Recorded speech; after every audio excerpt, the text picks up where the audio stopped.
We think of Georgian Britain as the epitome of elegance, etiquette and restrained chaste romance. But is that the actual truth? The Georgian period was the start of a sexual awakening in Britain. This is the true story of how romance was actually big business. Love didn't enter into it. Wealthy men were expected to take mistresses. That was absolutely normal and part of the course. Where for those with money, scandals dominated society. It's a very wild, very frivolous, very devil-may-care, hedonistic period. You were expected to get experience, in inverted commas. Any hint of sexual impropriety or indiscretion will be viewed very, very dimly, unless you've got enough money that that doesn't actually matter. We have a period of sexual exploration. We have pornography. It was certainly a society of great extremes. There was so much you could do if you were in the right position. Under the Cyclopsa. There were stories of satanic rituals. They basically had orgies. This was a time when marriage was for money. You married who you were meant to marry. Marriages were in fact a combination of convenience and money. When prostitution was applauded. There were brothels all over the place. It was open, it was celebrated. You need to forget the idea that your ancestors were not having a lot of sex. They were absolutely at it like rabbits. This is Sex and Sensibility. Chapter 1. Preparing for the season. Ah, my dear viewer, the season, a time when the fortunes of young men and women are made and lost. Women like this story's young debutante, a Miss Harding, whose father's hard-earned fortune rivals that of barons and dukes. But there is one thing he can't buy: respectability. And for that he has instructed his eldest son, Edward, to make sure that his daughter is married off to a gentleman with a title. Quick kiss, quicker kiss, quickest kiss. Quarrelsome queen quaffed quickly and quietly. Again. If Mr. Harding cannot be a lord, he will make sure that by securing the right match for his daughter, his grandson will be. Tales from the season have been immortalised by the books of Jane Austen, sensationalised by Netflix's Bridgerton, and now with the help of expert historians, we are going to separate fact from fiction of one of history's most romanticised periods.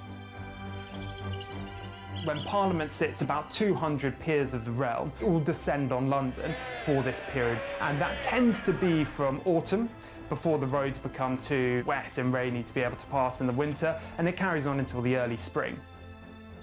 With them come their daughters, their sons, their wives, and what's sometimes called the top 10,000 of English society. The season was the period when young girls were introduced to society for the first time and where they would hopefully meet young men. And the purpose of that was that marriages were about alliances between families.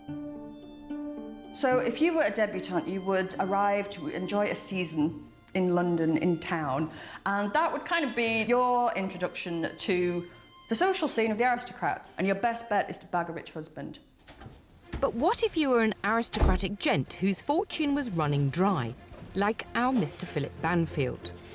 Caddish son of Lord Banfield and set to inherit his father's title and lands, but thanks to his father's gambling debts, little else, as the family's money is fast running out. To carry on in the life he has become accustomed to, he needs to find a rich wife.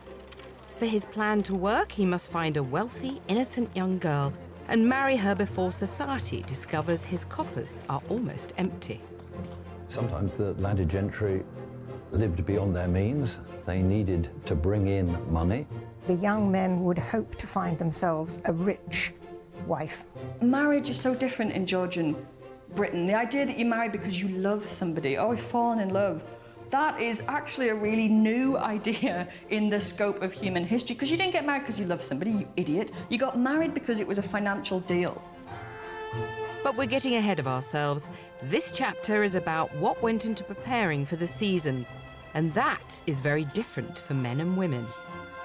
Oh, there's an absolute double standing in the expectations of men and women. She would not preferably have very much education, because husbands don't want intelligent wives. They want pretty wives, pliable wives, wives who just do as they're told and produce heirs. She had to present a nice exterior, but above all, she would be a virgin. She mustn't have any kind of a reputation at all. Any hint of sexual impropriety or indiscretion will be viewed very, very dimly. Men, on the other hand, were free to enjoy sexual freedom, to sort of sow their oats before marriage. And for an aristocratic gentleman like our Mr. Banfield and his peers, if they wished to sow their oats discreetly, they could leave Britain behind and embark on the Grand Tour. A mammoth journey across Europe, visiting the biggest and brightest capitals and cultural hotspots that the continent had to offer. The Grand Tour was like a sort of gap year that could last 2, maybe even 3 years. There's such an obvious parallel with the backpackers of today. You would leave university or you would finish school and go and sow your wild oats away from home for a number of years before returning and embarking upon a more sensible life. It was really available to aristocrats. You had to be very rich to do this. It's not like now when you can get an easy jet over to Magaluf for less than 50 quid. It was done on an astonishing budget. So we're talking, if we're thinking modern equivalent, something approaching £1 million. You would have your portrait painted in Italy by a famous Italian artist. Learn fencing, perhaps practice their dancing, go to museums and churches. You would buy some artefacts from an ancient Greek or an ancient Roman site. The idea was that you would be intellectually enriched by this, that you would see other cultures, you become a better person, and I suppose the small print to that is, and you'll get your rocks off. You just kept slightly quiet about that, but you were expected to get experience, in inverted commas.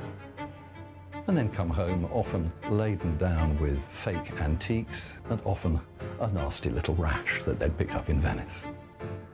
You would come back with significantly less money, but significantly more stories than when you departed.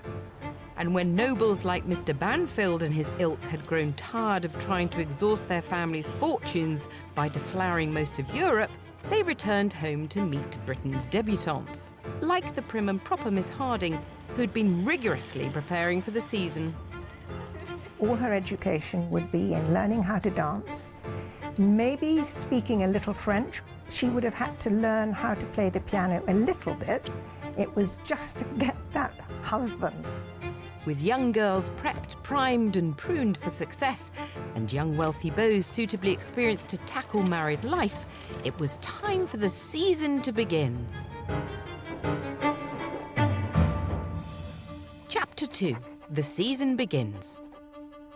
What we now think of as the season was officially started in 1780 by Mad King George III, when he threw a ball in honour of his wife Queen Charlotte.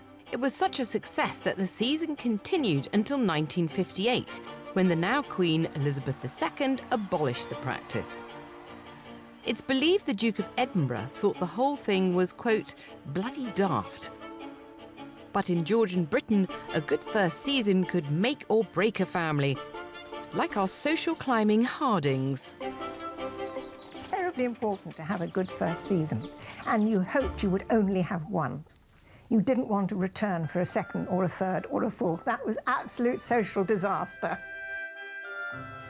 And the biggest event of the season would be the official start, the Queen's Ball, where noble and aspiring families at the time would present their daughters to Queen Charlotte, while she stood next to a giant birthday cake. Queen Charlotte was a minor German princess brought over to marry George III in 1761, and due to his frequent bouts of madness, often was left with a significant amount of responsibility for the British monarchy. The proceeding would start at around 10 a.m, where young debutantes and their sponsors would queue up to meet the Queen. Now remember how important this is, my dear. I will. Not just for you, and for all of us. She would be introduced to the Queen, she would make her curtsy, and then she would disappear, basically. Your first impression was absolutely essential. To present yourself as elegant. If she was very, very fortunate, the Queen might say something nice to her. But Queen Charlotte enjoyed more than just the formalities of the season. She also enjoyed the gossip. Gossip was the one currency that everyone shared. I think there's always been that sort of fascination in what your betters, what they get up to. And luckily for them, the recently invented steam press allowed for the publication of cheap printed material that appealed to the masses. So what today we might call the gutter press first starts to emerge during this period. It was not just a way of entertainment. Gossip was a way of finding out who was a good match, who was not a good match, for finding out really what was going on within a family. The things that people were trying to suppress and keep secret. Has someone got a disease? Is someone actually in debt? A lot of people were interested from a purely social and gossiping type of viewpoint. Who was likely to marry, who wasn't likely to marry, who had a face like a horse, who was extremely pretty. So there was an awful lot of chit-chat going on the whole time. It was quite a brutal time. It might be a good way of creating scandal, dropping hints and espionage there in order to ruin or tarnish or reduce the status of someone who is much fancied at the time. As printing in this period became cheaper and cheaper, it opened it up to a variety of more and more risque material. As all technology and all human innovation, I'm sure it was first invented for very illustrious purposes, but it's not very long before somebody comes along and thinks, oh, I know what we can do with that. And pornographic literature is absolutely no different. Experience the past like never before with History Hit's award-winning original documentaries and ad-free podcasts with our expert historians like Dan Snow, Susanna Lipscomb, Lucy Worsley, Mary Beard, Tristan Hughes, and myself, Matt Lewis. Sign up for an exclusive discount using the link in the description and embark on your historical journey from the wonders of ancient Egypt and the life of Anne Boleyn to the rise of Napoleon Bonaparte and the discovery of Shackleton's endurance. Get history wherever, whenever, exclusively on History Hit. In terms of novels, you have the novel Fanny Hill, which is the story of a woman of pleasure. Fanny Hill is often regarded as the first erotic novel, which is really where we think the euphemism Fanny for the vulva actually came from. That's how influential this book is. And when there were 2 earthquakes felt in London in 1750, the Bishop of London stood up in the pulpit and said he knew what was causing earthquakes. It was the publication of Fanny Hill. If you look at the cartoons of the time, they are remarkably frank about female lust. There's a famous British cartoon called The Farewell, where a woman bids farewell to her partner, a sailor, through a window with her handkerchief, but beneath the windowsill she is making love to another man.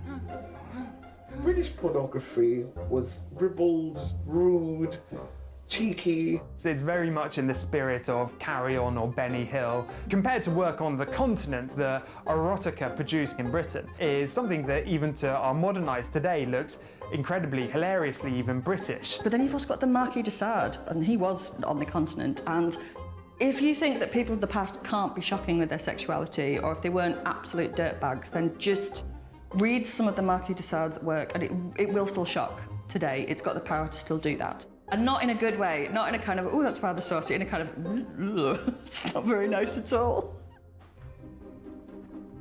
Whether it be the cheeky titillation of British pornography or the more graphic material available from the continent, aristocratic men consumed pornography that showed women enjoying sex and being the instigators of sexual encounters.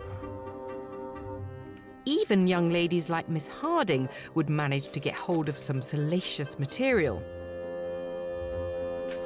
But their first sanctioned interaction with the opposite sex would be at the first ball of the season. Chapter 3. Dances and Debauchery.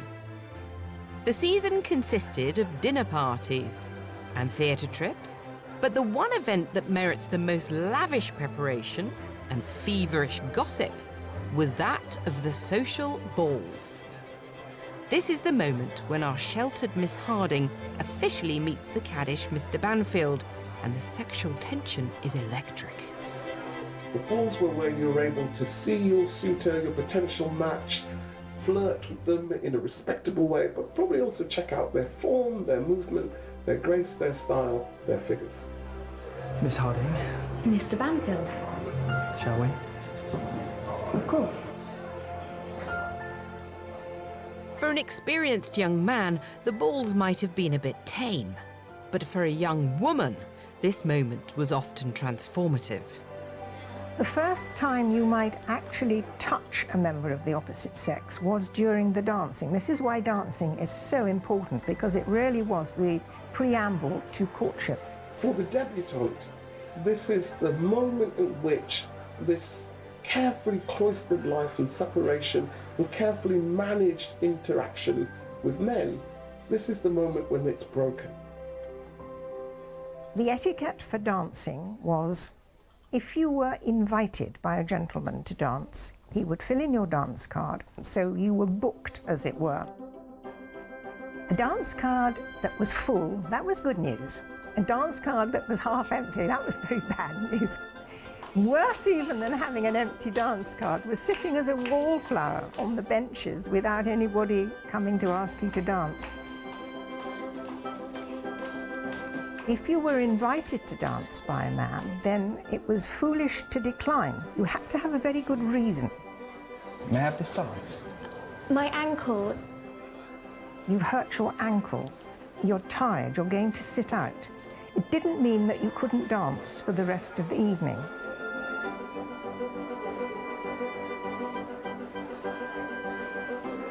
But your ankle. It feels better now. Whilst at the ball, our Mr. Banfield behaves in a proper manner, using his smouldering looks to make our debutante, Miss Harding, fall in love with him. But when the ball came to an end and the ladies had been safely returned to their homes, the night was just beginning. Obviously, you would go to the social balls and you would behave yourself. But once you're done with that, if you wanted to go somewhere to have a bit more fun, there was lots of places that you could go to. There were brothels all over the place, and that's where you would go to enjoy yourself, to empty your wallet. It was totally in your face, wherever you went, particularly in the areas around Covent Garden. With his sister safely returned home, reputation intact, young men like Mr. Harding would then head out to the many brothels of London.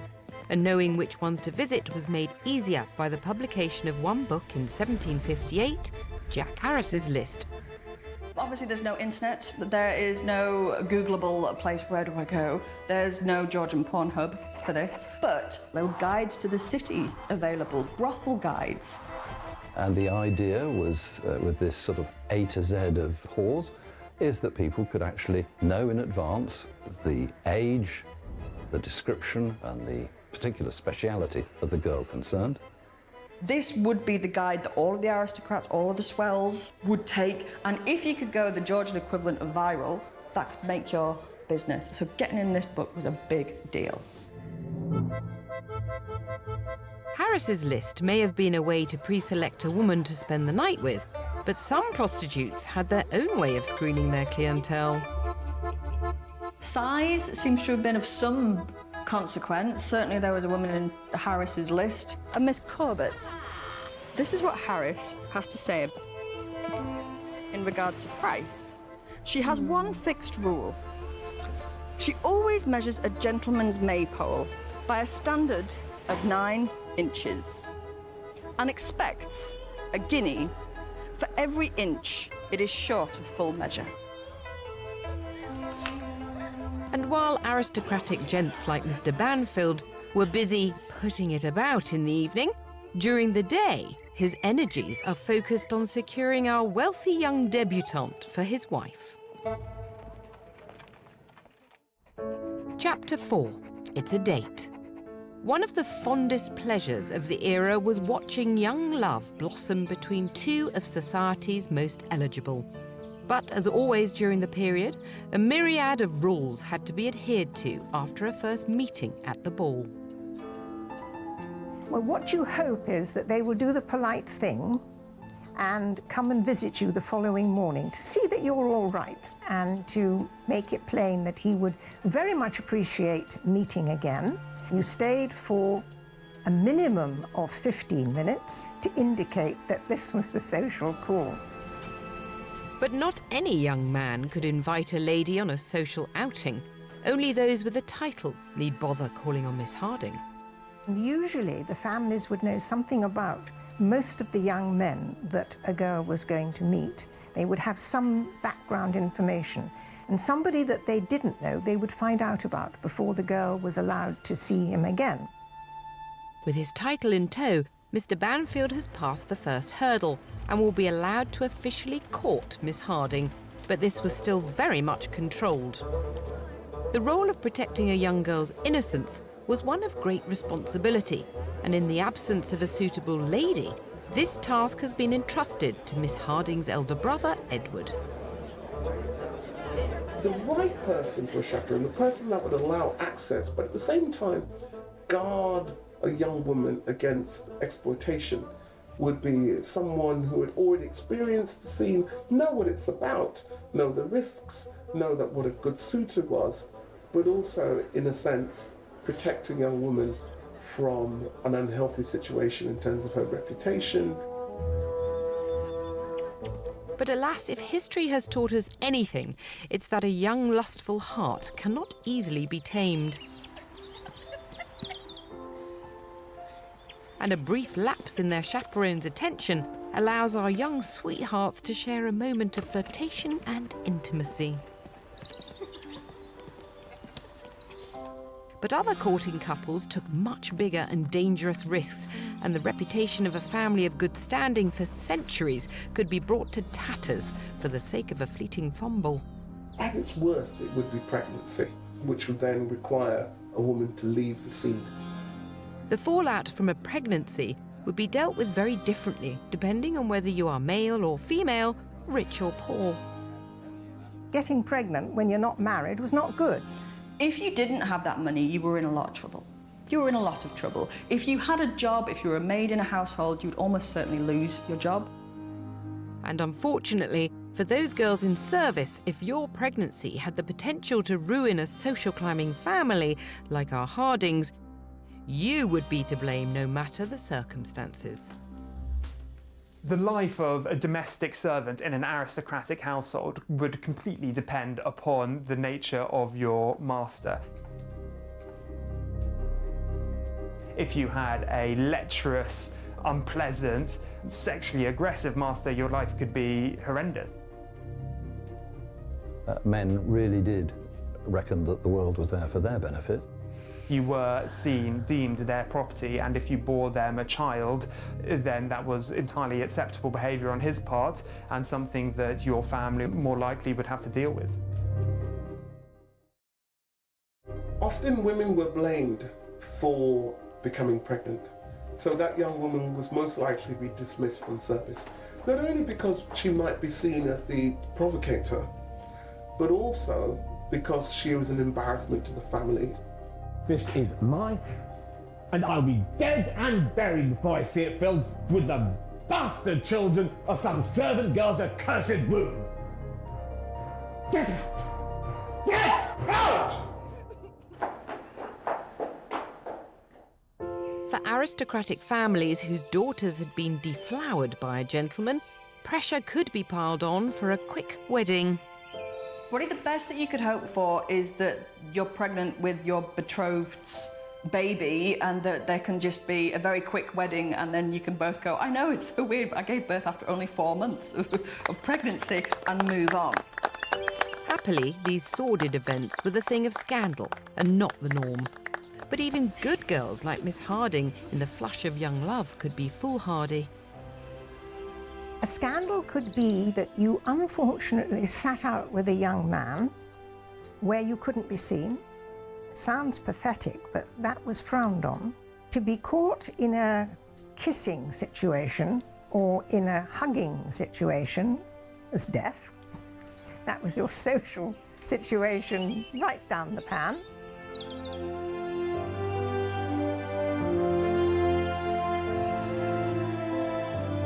Luckily for our debutante, her brief indiscretion is not discovered, and Mr. Bamfield is ready to take the next step. Chapter 5. We have a match.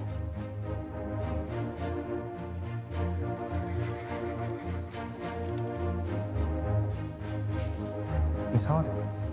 Mr. Bamfield.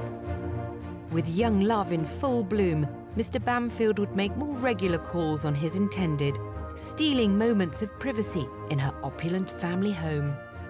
I'd imagine a woman of your talents is always busy. I'm lucky to have you to myself at all.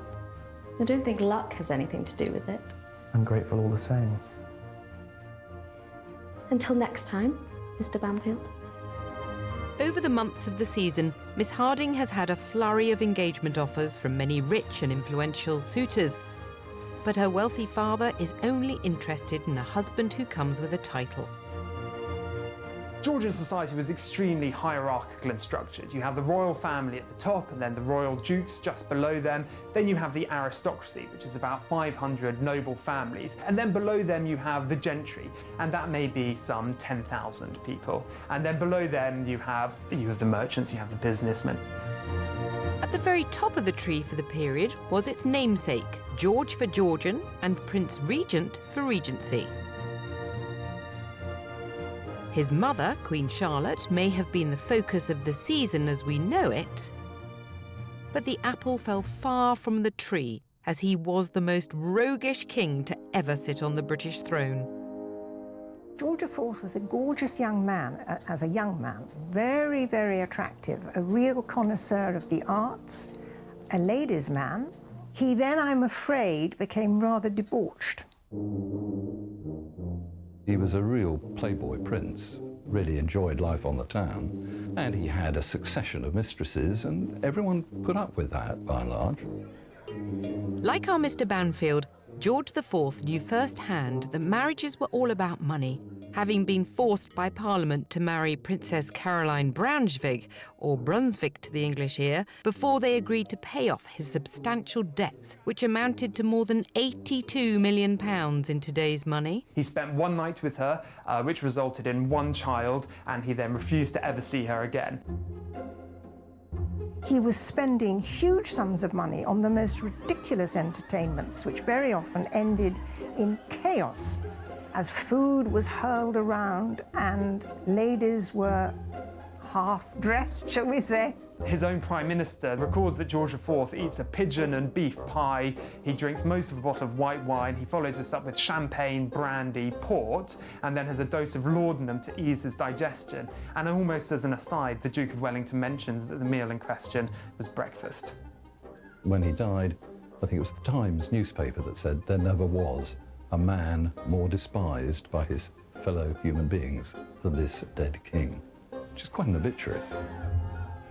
George's low standing in public opinion may have had less to do with his actions and more with the social structures of Britain that were being overhauled. The Industrial Revolution made some once poor families, like the Hardings, into some of the wealthiest in the country. But to be fully accepted into society, their daughters had to marry into the landed gentry. People could get immensely rich, especially if they had land with coal, and therefore his children would be very marriageable. What happens in the Georgian period is the growth of a middle class. Of course, this new class of people who are not property owners formerly are now moving into this and looking for an opportunity to change the fortunes, participate in the fortunes of the country that they live in. One of the things that really gives the flavour to the Regency period and to the late Georgian period is the Industrial Revolution. And with the Industrial Revolution rises this new class of industrialists, a mercantile elite whose wealth does equal that of the aristocracy. And this new class are absolutely a threat to the English aristocracy. If you were in trade, you were not considered to be a gentleman. and your family would not be considered ladies and gentlemen. You could marry somebody socially beneath you, if that socially beneath was rich. The aristocracy have a troubled relationship with the new money. The gambling, womanising ways of the aristocracy means they often lose a fortune in a generation and have to replenish their coffers by marrying into these classes that they deem below them. Marriage was a way of breaking those kind of barriers to class mobility. It was a way in which an aristocrat of lesser status could move to the heights of the aristocratic class through marriage. Engagements of the time were seen more like a business deal, with each party getting something different out of the marriage contract. Our Mr. Harding wants his daughter to give birth to the future Lord Banfield, and Mr. Banfield wants to get his hands on some of his future father-in-law's industry-made fortune. So we're assuming that it's gone well, the families have approved.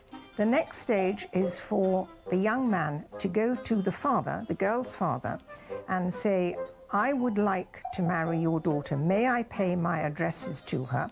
And his financial situation would then be scrutinised by Papa. I'm curious to know the origins of your fortune. My family have a long-standing run with money. And your recreational activities. Gambling. Are you a man that gambles excessively? I do flutter around in those crowds. Yes. But in every other aspect of my life, I am discreet, of course.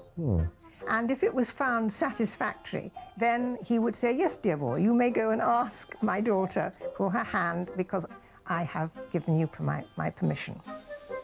With Mr. Harding's permission granted, there is now the matter of him giving a substantial dowry to Mr. Banfield to seal the deal. This was an arrangement on a young lady's future, on which she had no say. The moment that they married, their property and any earnings that they had would directly become the property of their husband. As a wise man once said, there is no easier way to rob a lady of her fortune by way of marriage. The sad reality for many members of the aristocracy was that marriages were in fact a cynical combination of convenience and money. Chapter 6. Here Comes the Bride. Weddings may have been the climax of the season, and all society would have known about the final pairings, but unless you were a royal, the actual marriage ceremony would be a much smaller affair than you might expect. The ceremonies were limited to immediate family only, but of course the most important part of the marriage day for Georgian couples is not the wedding, but the marriage night, when for an honourable young lady, a lifetime of sexual tension could finally be released. Okay, so you are a young debutante, you've bagged your husband, you played a blinder, well done. Here he is. Now the wedding night. Mothers wouldn't say anything very much, except you've got to think of England and try to be brave. There would be no real gynecological details of any kind, so she might be incredibly innocent and ignorant. Miss Harding may have been an unplucked flower, but that wasn't the case for all aristocratic young brides. It would be very naive to think that all good girls went into marriage and had no sexual experience whatsoever.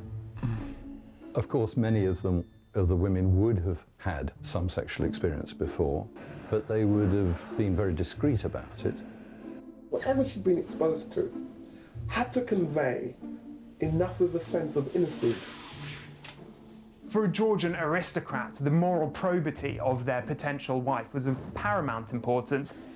Your husband needs to think that you've had no sexual experience whatsoever. So on a kind of, an introductory level to this, I suppose you just pretend you didn't enjoy it too much, maybe go, ooh, ow, at the right times. Georgian Britain firmly believed the hymen was the gold standard virginity test, so you would need to figure out ways to be able to produce blood. And the way they get away with this is they take a sponge that's soaked in blood, in pig's blood, and before they have sex, they will insert it into the woman's vagina, which the fellow will be none the wiser about. And then at the point of penetration, you just make a big show and dance about, oh, it's just so big. And then you'll bleed. And then you can fake it all that way, and this is supposedly proof. After the honeymoon period, the newlyweds are now getting on with a normal Georgian marriage. While the new Mrs. Banfield gossips about married life with her friends, her husband has his own social circles to attend to. Men were encouraged to socialise with other men, and that was often the way in which they could become more worldly. And London and Britain more generally was awash with these different gentlemen clubs. These clubs, they were places where very, very aristocratic men could go to walk on the wild side, and George IV was apparently a member. These were not brothels, but these were spaces where men would engage in frank conversation, perhaps as a prelude to entering into a world of sexual experimentation. Legend would have you believe that at these clubs where very, very aristocratic men would meet and indulge in behaviour and orgies that would make Guns N' Roses look like the Jonas Brothers. Under the Cyclops Eye? Under the Cyclops Eye. Some of the initiation rituals have gone down in history. The Beggars' Benisons Club was a Scottish club based in Fife. It had a curious initiation ceremony. Their initiation involved a silver platter that the members would masturbate onto and then would pass round. A sort of wankers club. Went down very well in Scotland. They tried it in England, but it didn't catch on. The infamous Hellfire clubs, which existed around Britain, were shrouded in secrecy and got up to all sorts of horrendous behaviour. There were stories of satanic rituals and of orgies taking place. What happened in these clubs is now a matter of intense debate. Was it legend? Did it actually happen? Whatever married men did or didn't get up to at these clubs was their affair, but society expected them to fulfil one duty. Chapter 7. An Heir and a Spare. For the aristocracy, the season was not about love. For Mr. Banfield, it was about getting money now. For Mr. Harding, it was about producing a titled heir to pass his wealth on to. That was the important thing, finding a woman who would produce an heir, preferably an heir and a spare, which still holds good, actually. If you were a woman of substance with a husband who required an heir, then you would have an accoucheur, a male midwife. And this was absolutely essential if you were going to give birth to a live son. And while women like the now Lady Banfield were at home having babies and running the household, their husbands would think nothing of taking up with another woman. It was a time of extraordinary double standards and hypocrisy. It was quite proper that they should sleep around. Utterly wrong for women to be promiscuous. Wealthy men were expected to take mistresses. That was absolutely normal and part of the course. The role of the professional mistress or the kept woman is one that goes back centuries, and even though they're doing pretty much the same job as the women in the brothels, they are viewed very, very differently. You know I can get you anything you want. What about a new dress? I've got lots of lovely dresses. A ring. What about a ring? Stop it. What about a house? Having a mistress was very often something that got you away from a wife who might be difficult. Not now, Philip. The wife was there to produce the heir. The question of sex you would look elsewhere for. It was almost expected a man would be wanting to have a mistress. Very often it was simply because she was convenient, she was always available. She might also be a good companion. We should get married. What, you think I'd make a good Lady Banfield? Most certainly. Or we could elope, marry in secret. That is not to say that aristocratic men didn't fall in love with their concubines, their mistresses, but because their family reputation, it would be class suicide, economic suicide, to follow the train of that passion. The thing about being a mistress was you had a much better deal. If you were doing well and had a good protector, you had a much better life than a wife. A wife, as soon as she was married, every penny that she had went to her husband. She had no rights of any description. But a mistress was in charge of her own financial situation. She could have her own property, her own servants. If she was clever and a little bit lucky, she had a much better life overall. On the one hand, the mistress enjoyed enormous prestige. She was very visible, but she would never be accepted into the dining rooms of the homes of the men that she was consorting with. It was always with this looming sense, this nervous anxiety that your time as a mistress to a member of the aristocracy could be cut short. The image that would haunt mistresses of the Georgian period would be the older ladies of Covent Garden on the street who are selling their wares, having once been a high society mistress and having then been reduced to the fate of a common street prostitute. But history does tell a few tales of mistresses who managed to make it all the way to the top. So if you were a sex worker in Georgian London, there was a slim chance that you could shag your way to the top and make a lot of money, and that did happen to some people. Women could access extremely wealthy patrons and become really important and influential themselves. I think one of the most remarkable lives of the Georgian period is Lady Hamilton. Born in abject poverty, but very, very pretty. Due to her remarkable beauty, was picked up to be an artist's muse, and this obviously caught the attention of aristocratic men of the period. Having been a prostitute to being a respectable man's mistress, she became the mistress of Sir William Hamilton, who married her. So she went from daughter of a single mother in Cheshire to being the ambassador's wife, Lady Hamilton, in Naples over the course of one lifetime. She did incredibly well. While it was the duty for Lord Banfield to find a wife, he was expected to take up a mistress.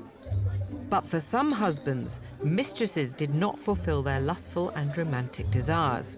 These men escaped to the many molly houses that existed throughout London. Molly houses were spaces which men frequented in order to enjoy homosexual sex. A molly, be a man who dressed as a woman, the madam, the brothel keeper, often would dress as a woman, but there were 30 in London alone. It wasn't strictly a gay brothel. It was a meeting place where men who wanted to have sex with other men could go and do that. So it's half cruising, it's half brothel. There was certainly sex for sale there, but these were sort of like safe spaces around the city. For other gay men of the period, homosexual relationships came at a cost. In the early 18th century, men were still being hung for the crime of sodomy. So it's extremely dangerous in a way that heterosexual brothels are not. The question of the legality of homosexuality is less of whether it was legal, but whether it was tolerated. Class comes into this enormously. All the men who were executed in Georgian London for sodomy were middle to working class. They were poor. If you were loaded, you had a lot more sexual license. Male homosexuality is well documented throughout the period, with the works of gay writers like Byron, but far less is known about female homosexuality. I would assume that the lack of documentary evidence about female homosexuality during the period is not because of its lack of existence, but just because it was less likely that women would record it and would leave those historical records for us to read. However, in the late Georgian period, in the Regency period, there are a few standout examples, fascinating examples of female homosexuality. You have the ladies of Llangollen. And what's really fascinating about them is not that lesbians existed in the 18th century, we know that, but they were objects of fascination. Tourists from all over the UK, but people from the continent, from Europe, would come and visit them to find out more about this extraordinary relationship that they were pursuing. They were well liked. Queen Charlotte found them absolutely fascinating. Fascinating enough for them to have got a royal pension to live on. So that tells us a lot of things put attitudes to lesbianism and homosexuality. On one hand, in London, they could be hanging men for the crime of sodomy, but then in Wales, the king's going, "Oh, aren't you cute? Have a pension." While Lord Banfield continues to see his mistress, some married men embarked on homosexual relationships, and occasionally aristocratic women took up lesbian affairs. But what, I hear you ask, has become of our good Lady Banfield, who just a few years before was the favourite debutante of the season? For the aristocracy, once a woman had produced a male heir, and perhaps a spare as well, she might well be allowed to live a fairly independent life, as long as she was fairly discreet about it. The same went for the husband. So it was a thing that was understood and accepted. It was quite a tacit understanding between a married couple. Women were having affairs aplenty. Of course they were. Of course they were. The Georgians had a reasonably relaxed attitude towards extramarital affairs. If you have a cynical view of marriage, if you do not entertain the notion that it should be a love match, you can permit people to find emotional and sexual satisfaction elsewhere. And that went for men and women. And so there you have it, my dear viewer. In Georgian Britain, if you were a rich aristocratic woman like Lady Banfield, and you were lucky, once you were married and had produced an heir, your sex life really began.